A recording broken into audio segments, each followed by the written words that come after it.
What's up guys، درود بر شما برابر. امیدوارم حالتون عالی باشه. خب دوستان عزیز، قرار تو این چنل چیکار بکنیم؟ قرار تو این چنل با هم دیگه کلی بترسیم، فکت های ترسناک تعریف کنیم، چالش های ترسناک و هزار فعالیت دیگه. قطعا با دیدن اون شما خواهید ترسید. خب اما توی این ویدیو قرار چیکار کنیم؟ توی این ویدیو قراره راجع به 4 یا 5 پروندی جناحی ترسناک معروف دنیا رو که هنوز هنجابی برای اون پرونده ها پیدا نشده به شما اعلام بداریم. حتما از ما حمایت کنید، چون حمایت های شما برای ما دلگرمیه.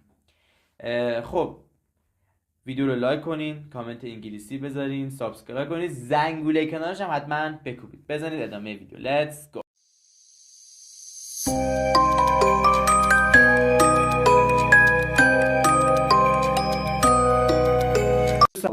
دوستان عزیز، همونطور گفتم امروز قراره راجع به چند پرونده جنایی صحبت کنیم.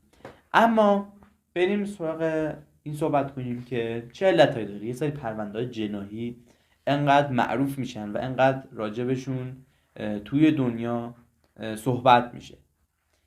علت مهم و اولش به نظر من اینه که گستردگی اون جرمه.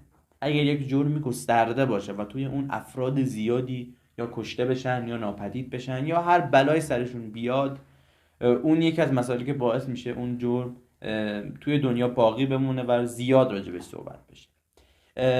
علت بعدیش سیاسی بودن اون جرمه. مثلا ممکنه یک نخست وزیری، چه میدونم، یه رهبر یک کشوری ترور بشه یا کشته بشه و قاتلش پیدا نشه و هنوزم راجبش صحبت بشه. یا مثلا یه شخص بزرگی، یه شخص سوپر استاری، مثل خیلی از افراد، حالا من الان مثلا اون قاشقچی که مثلا توسط میگن خود سفارت عربستان کشته شد، هنوز قاتلش قطعا معلوم نیست.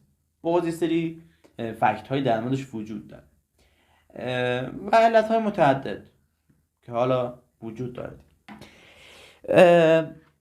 میریم سراغ پرونده ها. اولین پرونده معروف پرونده قتل اوژنی کارمنه که تقریبا میشه بگم در اواخر دهه 1970 جسدش که یک پسر جوان هم بوده، این اوژنی کارمن، پیدا میشه و فوق‌العاده این هنوز بحث در دنیا که چی شده و میگن که در شهر، اگر اشتباه نکنم، نیو انگلند بوده. حالا باید ببینیم که چی شده، چه علتی بوده. یک جسدی پیدا میشه، این جسد چی بوده، کجا کشته شده، توسط چه کسی کشته شده، با چه مضمونی کشته شده.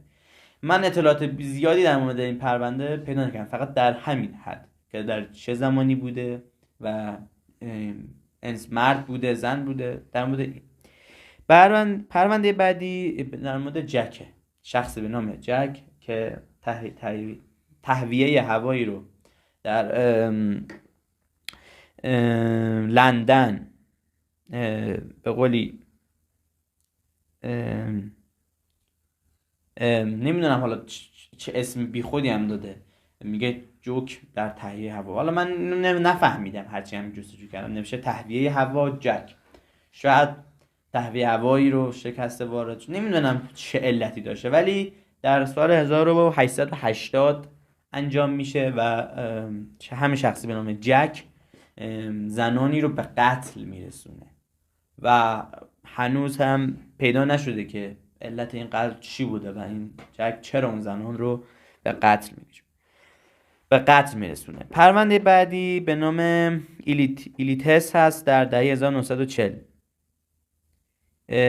این شخص که توسط یه سری آدمکش‌های حرفه‌ای کشته میشه در شهر لس آنجلس امریکا جسدش پیدا میشه و معلوم نیست که چرا این جسد انقدر به طور وحشیانه و به طور خیلی عجیب غریب کشته میشه و جسدش اصلا یه بلاهایی سر جسدش آوردن که هر شخصی رو متعجب میکنه و این هم هنوز مورد بحثه، مثل تمامی پرونده‌های قبلی که نام بود. پرونده آخر، پرونده مایکل جکسون.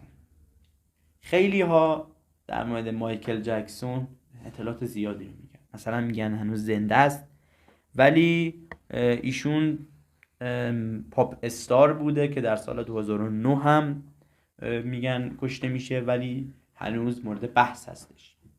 خب دوستان، اکثر پرونده های جنایی که در دنیا معروفن، من گفتم حالا گستردگی علته ولی اینکه اون شخص کی بوده هم یه علته. خب ولی معمولا پرونده های جنایی دور این محور میچرخه، یک فردی به قتل میرسه به طور عجیب غریب و قاتلش پیدا نمیشه، یا مثلا مستنداتی ارائه میشه که اون شخص هنوز زنده است و به قتل نرسیده. بعضیا میگن روحشه. این مسائل زیاده در مورد پرونده های جنایی، اما من این پرونده های جنایی رو به طور کاملا خلاصه براتون توضیح دادم. هر کدوم رو یا یه سری پرونده های جنایی دیگر رو دونه به دونه با مستندات میارم جلو شما بررسی میکنیم و ببینیم که آیا این پرونده حقیقت دارن، که قطعا حقیقت دارن. حالا من گفتم شاید ممکنه یه سرشون هم دروغین باشن، مثلا طرف میگه نمیدونم جن اومدم بلایی را آورده، اینا دروغه، ولی حالا یه سری پرونده ها خب حقیقتن و هنوز هم مطرحه، ولی میارم دونه بدون جلو شما بررسی میکنم، در موردش صحبت میکنیم. مثلا همین پرونده مایکل جکسون یا جزئیات بیشتری در مورد قتل بروسلی که هنوز قاتلش پیدا نشده ارائه میدیم و هزار پرونده دیگه. دوستان عزیز، امیدوارم که از ویدیو لذت برده باشین. حتما ویدیو رو لایک کنین، کامنت انگلیسی بذارین و دکمه سابسکرایب هم بکوبید، زنگوله کنارش هم بکوبید. Goodbye, see you later.